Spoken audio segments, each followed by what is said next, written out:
안녕하세요. 6월 12일 금요일 새벽 예배를 하나님께 올려드립니다. 기도하십니다.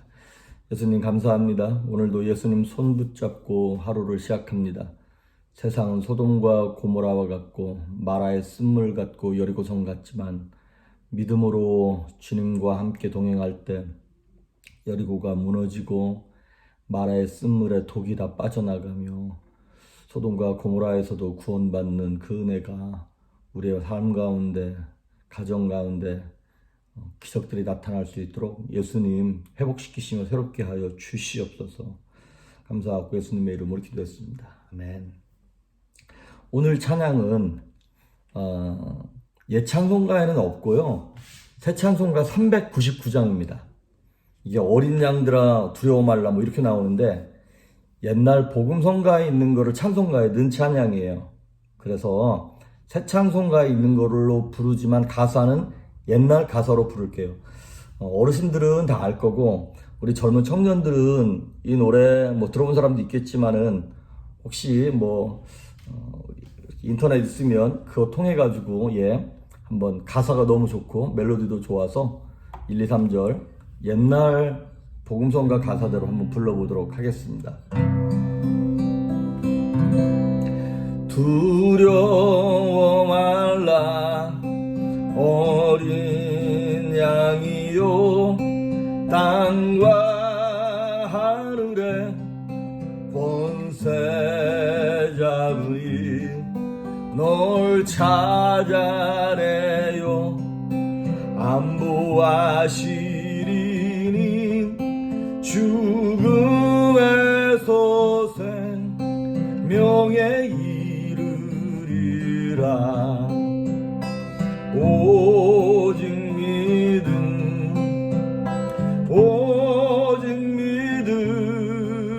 능치 못함 없겠네 오직 믿음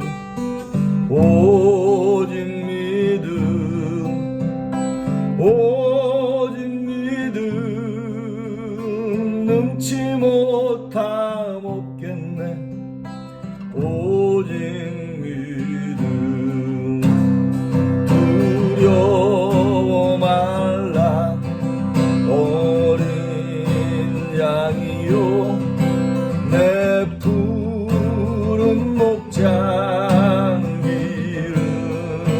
기름졌도다 마라의 쓴물 달게 하신 목자 그는 이미 쓴 잔을 마셨도다 오직 믿음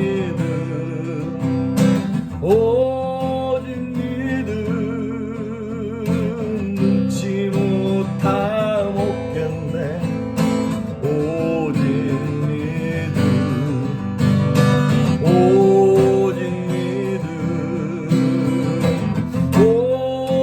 믿음 능치 못함 없겠네 오직 믿음 두려워 말라 어린 양이요 너 있는 곳에 주는 계시니 이방이 지나 새벽 될 때까지 내 선한 목자 동거하시리라 오직 믿음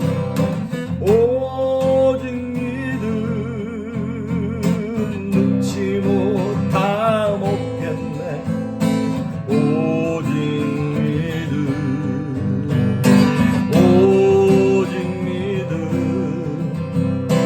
오직 믿음 능치 못함 없겠네 오직 믿음 아멘. 시간이 좀 더 있으면 몇 번 더 부르겠는데 시간이 없어서. 이게 원래 복음성가 가사가 참 좋은 건데 찬송가에 넣으면서 찬송가 편찬위원회에서 가사를 좀 바꿨더라고요. 근데 더 이상하게 바꿔서. 자, 오늘 지난 어저께까지 우리 성경 구절이 이사야서 53장 4절, 5절, 6절입니다. 이 세 구절 다 외우시길 바랍니다. 자, 오늘은 숙제 없어요. 이 세 개 다시 복습하는 겁니다. 다니엘 5장 1절에서 12절 말씀까지 제가 봉독해 올립니다. 벨사살 왕이 그의 귀족 1000명을 위하여 큰 잔치를 베풀고 그 1000명 앞에서 술을 마시니라. 벨사살이 술을 마실 때 명하여 그에 붙인 느부갓네살이 예루살렘 성전에서 탈취하여 온 금, 은 그릇을 가져오라고 명령하였으니 이는 왕과 귀족들과 왕들과 후궁들이 다 그것으로 마시려 함이었더라. 이에 예루살렘 하나님의 전 성소 중에서 탈취하여 온 금 그릇을 가져오매 왕이 그 귀족들과 왕후들과 후궁들과 더불어 그것으로 마시더라. 그들이 술을 마시고는 그 금, 은, 구리, 쇠, 나무, 돌로 만든 신들을 찬양하니라. 그때 사람의 손가락들이 나타나서 왕궁 촛대 맞은편 석회벽에 글자를 쓰는데 왕이 그 글자 쓰는 손가락을 본지라.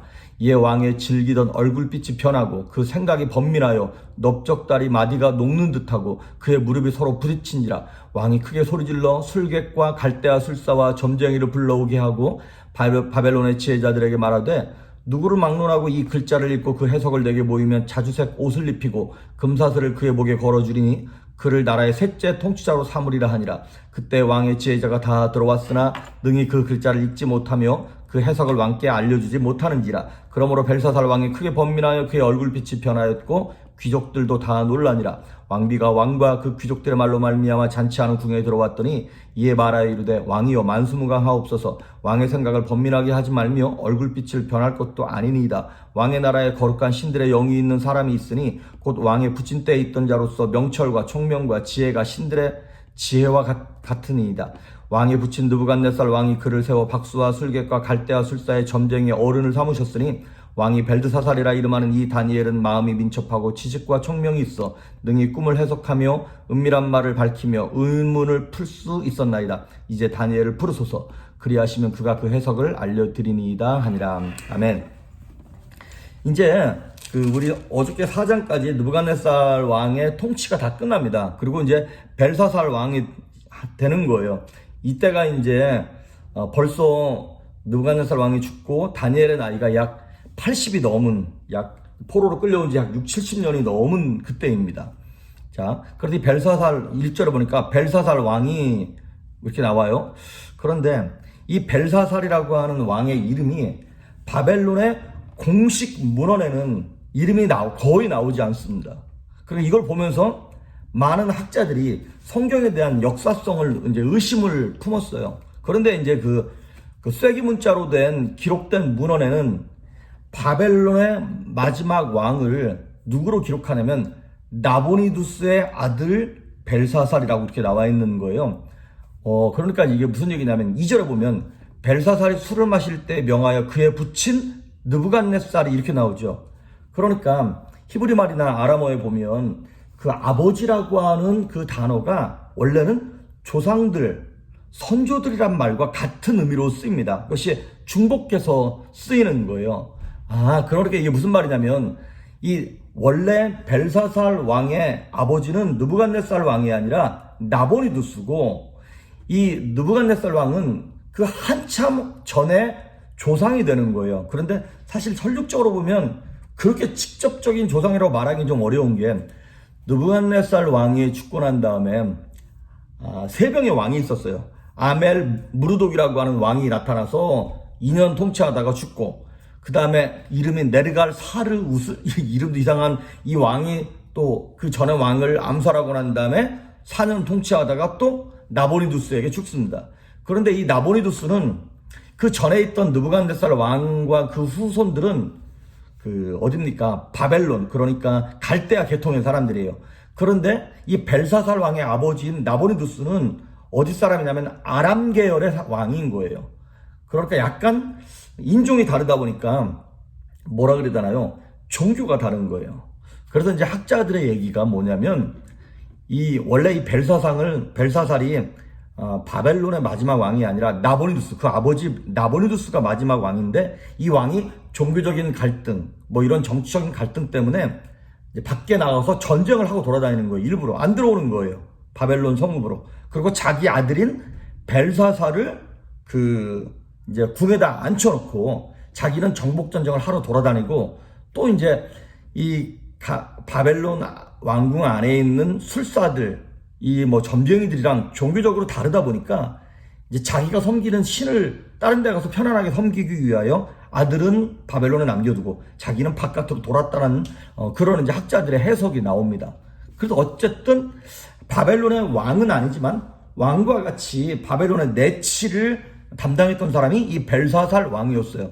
근데 이 왕이 1절에 보니까 귀족들 1000명을 불러놓고 이제 잔치를 베풀었어요. 그런데 지금 자기 아버지가 이렇게 외부로 돌면서 전쟁하니까 이게 외교적으로도 불안정한 상황이고, 그 다음에 이제 왕이 4년 다스리고 죽고 2년 다스리고 죽고 뭐 몇 개월 있다 죽고 막 이렇게 왕들이 갈렸잖아요. 그러니까 이게 지금 정치적으로 안정되지 않았다라고 하는 것입니다. 그러니까 불안정한 정치적인 상황과 흔들리는 왕권을 커버하기 위해서 우리나라 괜찮아? 아무렇지 않아? 라고 하는 과시용, 쇼업을 하는 거예요. 그래서 민심 수습용으로 지금 귀족들 1000명 불러놓고 잔치하고 있는 것입니다. 그런데 잔치하는데 문제가 뭐냐면 3절에 보니까 예루살렘에서 가져온 하나님을 제사할 때 쓰였던 금, 은 이런 그릇들을 가지고 와서 거기다가 술을 부어가지고 부어라 마셔라, 그리고 막 이런 신성 모독적인 행동을 하고 있어요. 그 다음에 4절에 보면 그들이 술을 마시고는 그 금, 은, 구리, 쇠, 나무, 돌로 만든 자기들의 신을 찬양하고 섬기는 거예요. 우상숭배를 하는 것이죠.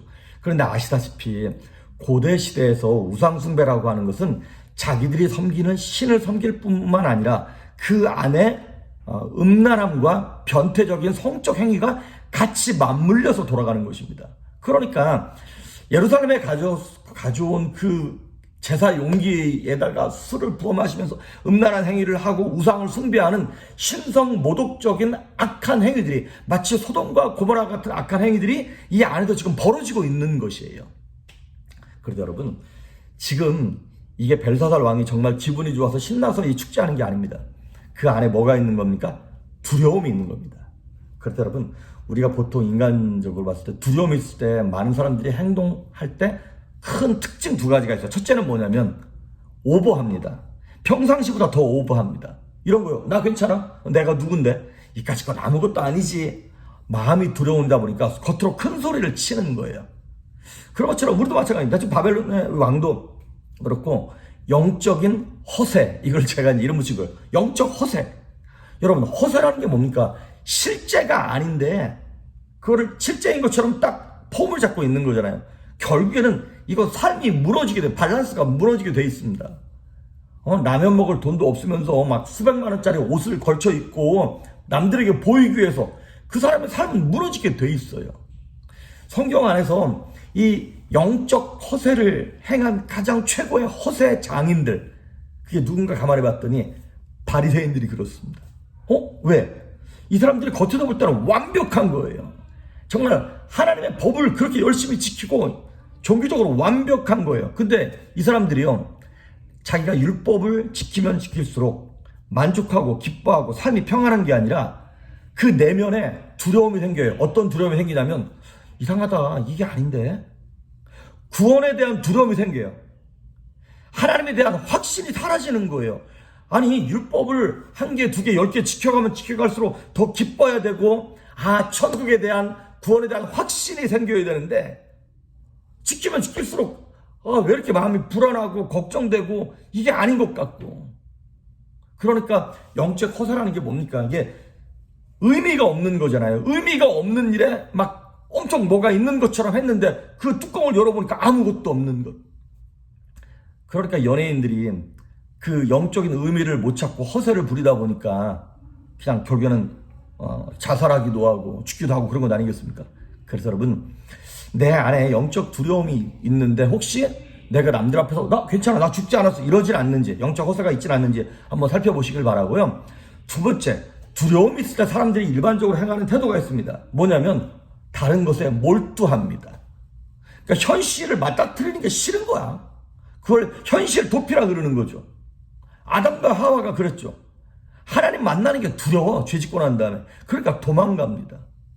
그래도 많은 사람들이 이 현실을 도피하기 위해서 도망가고 선택하는 것 중에 하나가 무엇이다면 내 육체가 원하는 대로 소리를 듣는 거예요. 귀를 기울이는 거예요. 내면의 소리에 귀를 기울여야 되는데 내 영혼이 뭐라고 지금 외치는지를 들어야 되는데 육체가 원하는 대로 귀를 기울이는 거예요. 왜냐하면 감각적인 것을 겪다 보면 삶의 문제를 잃어버리거든요. 그러니까 말초신경을 자극하는 중독에 넘어가기 시작합니다. 다른 것에 몰두하다 보니까.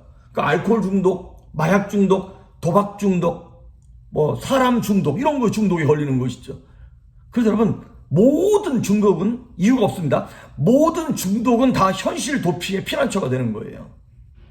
남자들 같은 경우에 운동 중독 걸린 분들 계십니까? 몸이 건강하게 하기 위하여 열심히 되는 건 필요한 거지만 나 이거 없으면 못 살아. 운동 중독인 거예요. 그럼 현실 도피인 거죠. 여성분들 그릇 사 모으는 거 이거 다 중독입니다. 그러니까 무엇에 중독에 이렇게 빠진 사람들은 죄송합니다만은 다른 말로 말하면 겁쟁이들입니다. 나 자신을 딱 맞닥뜨리고 싶지 않은 거예요. 겁이 나는 거예요.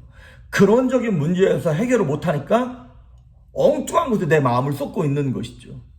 그래서 여러분 많은 경우엔 내 안에 내가 두려움이 있다는 걸 못 깨닫는 사람들이 되게 많습니다. 왜냐하면 다른 것에 중독해서 거기에 열심히 하다 보면 재밌걸랑 재밌고 인생이 의미 있는 것 같고. 그래서 여러분 나도 나를 속입니다. 그래서 한 가지 기억하실 거, 감정은 우리를 속입니다. 감정에 속아 넘어가면 안 됩니다. 감정은 속이는 것이다 이렇게 외쳐야 돼요. 감정은 속이는 것이다. 거기에 넘어가면 안 돼요. 여러분 그리고 화날 때 막 꾹꾹 참기보다 화 내보십시오. 되게 속 시원합니다. 근데 그때뿐이죠. 그 다음에 막 죄책감 밀려오고. 그런데 또 그런 비슷한 상황이 오면 또 화를 내. 왜? 시원하걸랑. 근데 자꾸 그 상황이 되면 이제 자연스럽게 화를 내는 거예요. 중독인 거죠. 그것도 감정 중독. 우리 하나님은 우리가 말씀에 따라 살길 바라지 내 감정을 따라 느낌을 따라 살기 원하지 않으셨죠. 어쨌든 이 두려움이 임함으로 말미암아 벨사살 왕이 그렇게 파티를 벌였을 때 5절과 6절에 보면 갑자기 사람의 손가락이 나타나서 벽에다가 뭐라고 막 글을 쓰는 거예요. 그러고 난 다음에 6절에 보니까 이 사람들이 너무 겁이 나가지고 이렇게 표현했어요. 이에 왕의 즐기던 얼굴빛이 변하고 그 생각이 번민하여 넓적다리 마디가 녹는 듯하고 그의 무릎이 서로 부딪히고 둘둘둘 떨고 있는 거예요. 얼마나 겁이 났으면. 벨사살 왕에게만 보인 것이 아니라 거기 모여있는 1000명 모두에게, 귀족들 모두에게 지금 보인 거잖아요.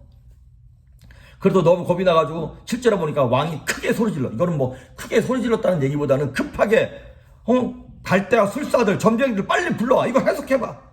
그런데 이거 하나님께서 보여주신 거니까 아무도 해석 못하는 거죠. 여러분 저는 이걸 보면서 오늘 이거 다 이제 마무리 못하는데 내일 또 마무리할 건데, 여러분 이거 하나님은요 전 이걸 보면서 이방 왕에게도 여러 경로로 말씀하셔요. 기회를 주세요. 이렇게 자비로우시고 은혜로우신 하나님입니다. 그렇습니다. 하나님께 우리가 오늘 제목이 이거예요. 겁나면 겁난다고 고백하라. 하나님 나 겁납니다. 나 주님의 은혜가 필요합니다. 나 이런 상황이 싫습니다. 나 화가 납니다. 마음이 슬픕니다. 감당이 안 됩니다. 하나님께 고백하십시오.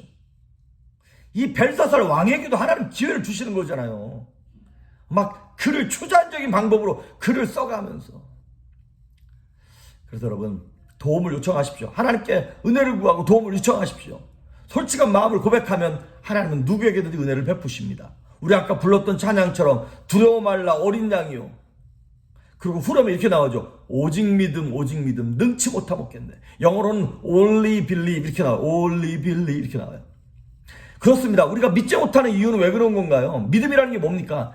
내가 어떠한 형편에 처하든지 우리 엄마 아빠는 나를 받아줘. 나를 사랑해. 이게 믿음이잖아요. 근데 세상 사람들은 이게 없는 거예요. 믿음 없는 사람들이 이게 안 되는 거예요. 오늘 기회를 주시고 은혜를 주시는 하나님 앞에 그 하나님을 믿고 겁나면 겁난다고 힘들면 힘들다고 고백하심으로 하나님 은혜가 여러분 삶 가운데 풍성하고 넘쳐날 수 있기를 주의 이름으로 축복합니다. 기도하십니다. 예수님 감사합니다. 우리 삶 가운데 겁나는 일, 슬픈 일, 짜증나는 일, 화나는 일이 참 많습니다. 하지만 그 모든 감정에 조정받아서 감정대로 살아가는 자들이 아니라 하나님을 믿고 주님 앞에 토하고 고백함으로 우리에게 은혜와 긍휼을 베푸시는 하나님을 체험할 수 있도록 우리 사랑하는 조이풀교회 성도님들을 축복하시며 저들의 인생을 붙잡아 주시옵소서. 감사드리고 예수님의 이름으로 기도했습니다. 아멘.